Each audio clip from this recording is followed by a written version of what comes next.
kulanti wacan oo wanaagsan ee qaybta hawada nagala socotay meel kastoo aad joogtaan kusoo dhawaada qodobada wararkeena ugu doorka roon oo halkan aad ku dhagaysan doontaan hadduu eebba uu idmo. dagaalkii maanta ka dhacay magaalada Yasoomon oo ururka al-shabaab jab xoogan loogu geystay. taliyaha ciidamada generaal Odowa iyo taliyaha dhulka oo labaduba uu Xasan Sheekh Maxamuud uu damacsan yahay in uu xilka ka xayuubiyo. wararku waxay sheegahayaan in taliyayaasha iyo Xasan Sheekh Maxamuud kala shaki soo kala dhaxgalay. waxaa kaloo qodobo wararkeena aad ku maqli doontaan nin al-shabaab oo Dr. Fanax lagu magacaabo oo hadda ka hor ciidamada Soomaaliya ee NISA ay qabteen gacanta ku hayaan. wararkana ay sheegahayaan in la sii daayo wararkiisa la diiday ayuu Faad Yaasiin hadda uu fashilahayaa oo uu ka hayaa codad iyo fiidiyoyo fara badan. waxaa barnaamijka igula sugan oo inoona faahfaahinaya saaxiibkay Cabdi oo badanaaba wararkeena nooga falanqooda. Cabdi soo dhawow.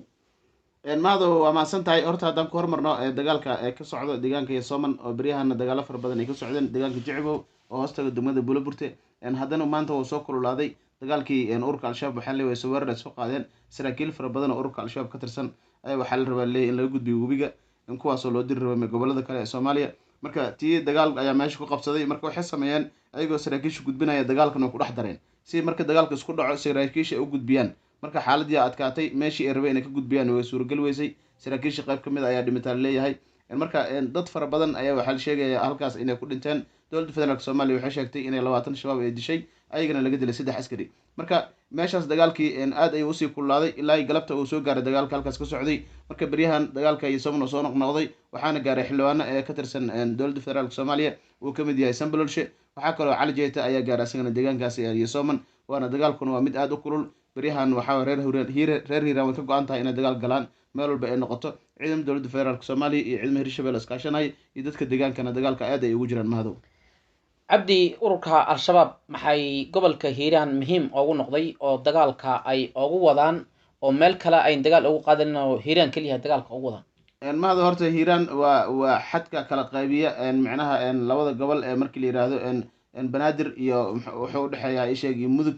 waa marka isku xiraha gobolada dhan Soomaaliya dhankaas markii la yiraahdo Galgaduud dhankaas Mudug meesha loo maro waa marinki. marka hadda al-shabaab ka joogo deegaanaas Galgaduud iyo Ceelbur dhulkaas joogo go'doon waa iyo Xardheere waa shabaabkaas oo go'doon sababtoo jidkii laamiga ahaa oo dhaxda ay Dhuusamareeb aadayay ee soo maraya Beledweyne halkaas Buulaburte ka soo galay Jowhar soo galay Muqdisho galay jidkaas wuu xiran yahay.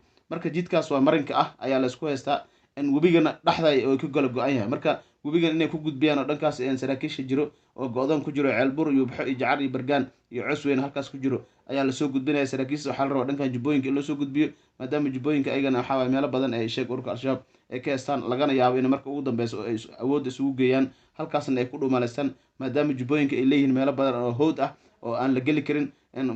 marka jubbada dhexe oo kale meelo waxaa jira howd ah oo aad loo geli karin. marka waxay rabaan in dhankaas usoo wareejiyaan. marka sababta dagaalka kusoo celcelinaya meeshan oo marin muhiim ah waana xadka qaybiye oo wadada dheer laamiga ay marto. marka saas ay ugu soo noqonayaan maado.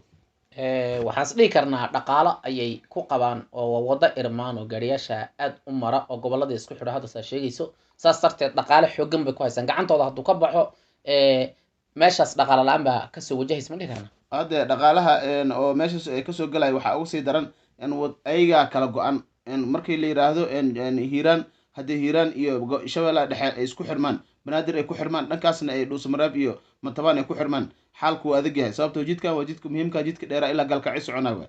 marka jidkaas hadii laga xiro al-shabaabka dhankaas iyo Ceelbur iyo Xardheere jiro waa go'doon sidaan ku sheegay. dhankan kale Baay Bakol ku jirana waa ayagana go'doon. marka halkan waa xad kala qaybinayay labada dhinac kii marka ayaga go'doonka ay ku jiraan ay rabaan inay ka baxaan. marka maadaama dhulkii ay u suurgali weysay hadda webiga ayay marsiinayaan. markaas webiga wuxuu tagaya ilaa Jubbooyinka oo dhex maraya. marka webigaas ay rabaan inay ku gudbiyaan dooman saas ay ku geeyaan saraakiisha halkaas. marar fara badan dagaal ay halkaas ka soo qaadeen. marka webiga isticmaalayaan waa la isku fahmay saakana dagaalka ayaga webiga ka gudbi raba saraakiisha ayaa weerarka lagu qaaday. marka xaaladdu saas ay ku adkaatay. ururka al-shabaabna gobolka Hiiraan kama maarmaan haddii ama ku dhammaan lahaayeen ama haddii kusoo noqon lahaayeen ayaga u taala. madaxweynaha jamhuuriyadda federaalka Soomaaliya mudane Xasan Sheekh Maxamuud wuxuu rabaa inuu xilka ka xayuubiyo generaal Odowa iyo taliya biixi oo ciidanka dhulka ah ee madax u ah xilku rabaa yuu ku bedeli rabaa. horta biixi aada looma hadal hayo, laakiin waxaa la hadal hayo waa xijaar oo taliyaha ciidamada booliiska soomaaliyeed ah, iyo ninkii la yihahdo odowa oo taliyaha ciidamada militariga soomaaliyeed ah. marka biixi waa taliyaha ciidamada lugta, kaas hadda seefta ma saaran, laakiin seefta waxay saaran tahay jenaraal odowa iyo ninkii la yihahdo isheeg xijaar. marka labadaas nin waa laba nabadii nolola dowladda hore la soo shaqeeyey, haddana waa tii 6 bilood loogu daray inay howlgal kusii furiyaan. hadda laakiin waxaa leeyahay madmadow iyo shaki ay soo kala dhex galay. ninkii la yihahdo isheeg odowana dagaalkii uu kasoo tegay, magaalada muqdisho kusoo laabtay, marka cabsi fara badan ayaa jirto.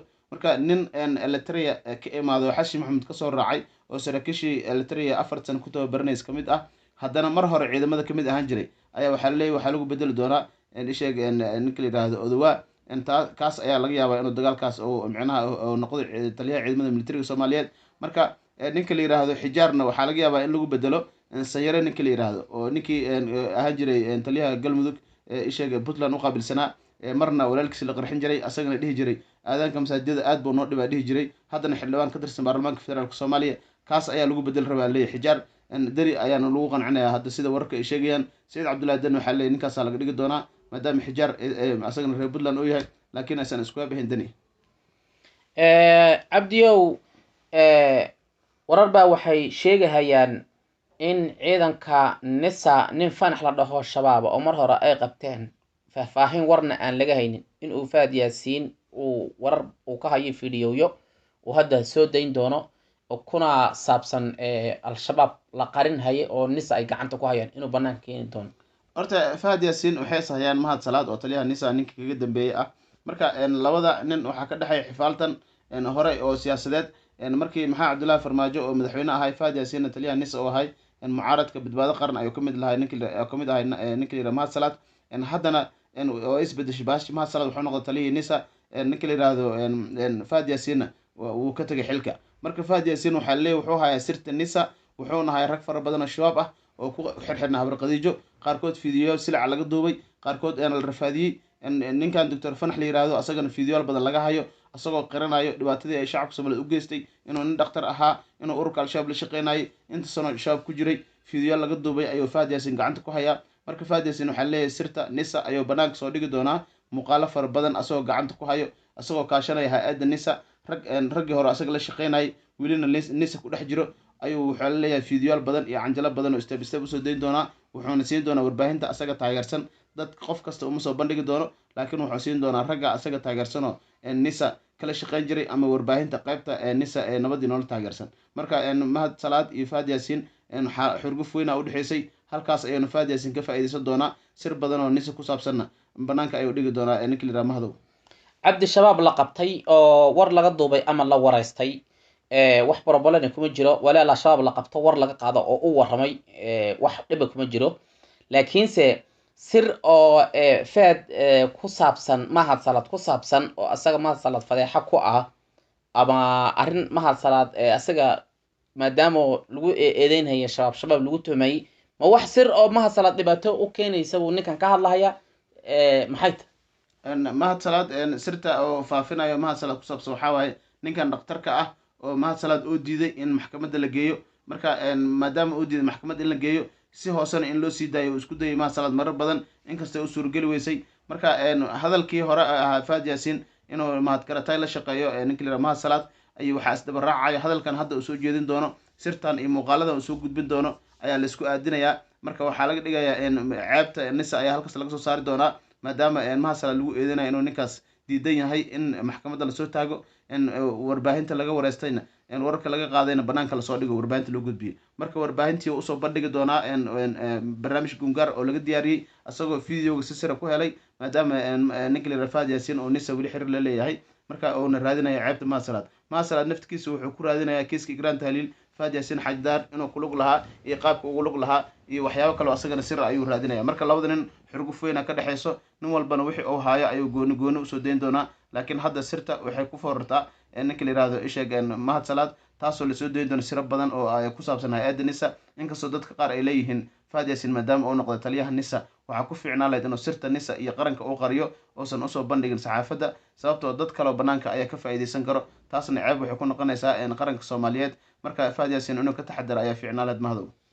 faad yaasiin ma sirta nisa ayuu cabdi oo fashilahaya misane mahad salaad ayaa al-shabaab la shaqaynhayay oo laga hayaa codad ama fiidiyoyo wax sir ah laga hayaa sirtaasaa la rabaa inuu qaabka oo la shaqaynhayay ururka al-shabaab inuu ninkaas fiidiyow laga waraystay uu soo daayo arrintaasaa laga baqahayaa miya ha ninkan horta mahad salaad waxa asaga sir oo toos ugu saabsan lama hayo laakiin ninkaas doctor fanax la yiraahdo oo ururka al-shabaab ku jiray maadaama oo isheegan la wareystay oona qirtay mahad salaadna uu diiday in warbaahinta lasoo bandhiga mahad salaad wareysigiisa muxuu diiday in la waraysto oo banaanka hadda ninkaas la keeno taas waay de sababta fahad yaasin hadda uu banaanka usoo dhigayo wuxuu la xiriirinayaa inuu al-shabaab sheeg mahad salaad xiriir la leeyahay mar horena waatoo dhahmaad karata uu xiriir la leeyahay ilma adeer ay yihiin hadda marka haddii uu sida aan hadda warar ku helayno oo soo bandhiga videogii dhakhtarkaas la wareysanayo mahad salaadna oo diida in warbaahinta loo soo bandhigo marka tuhumka iyo shakiga halkaas inuu ka dhasho mahad salaadna ay xaajada ku foorarto saas ayuu rabaa ninka la yihahdo maadu kuwaasi waxay ahayn qodobada wararkeenii ugu dambeeyey kheerta hawada nagala socotaay